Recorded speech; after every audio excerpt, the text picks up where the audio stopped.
Hey, this is Andrew Plies with MarineMax here in Cumming, Georgia. Here to walk you through this beautiful new Sea Ray 190 SPX. Starting on the outside here, we have this beautiful red color paired with our awesome water sports tower. So this boat will be perfect for anything you want to do out on the lake.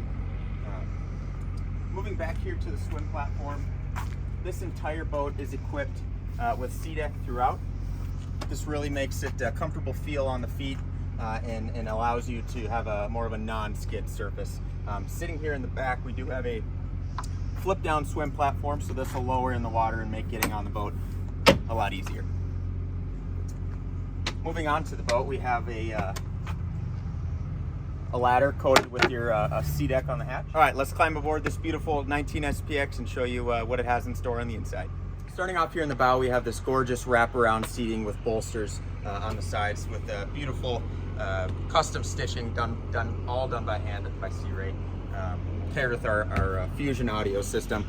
That front end does come equipped with a bow filler cushion, so you can have a full sun pad there and lay out in the sun and just take in some of those sun rays.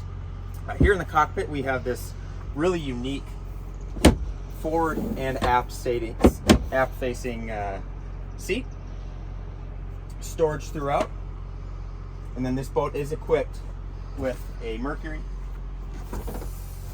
200 horsepower stern drive motor. Moving into the captain's chair, this boat is equipped with a Simrad display as well as a Fusion audio system. This is an upgraded audio system with a subwoofer, so sound won't be an issue out there on the lake. If you'd like to learn more about this boat, visit us on our website at MarineMax.com or visit us at our store here in Cumming, Georgia at Baldridge Marina.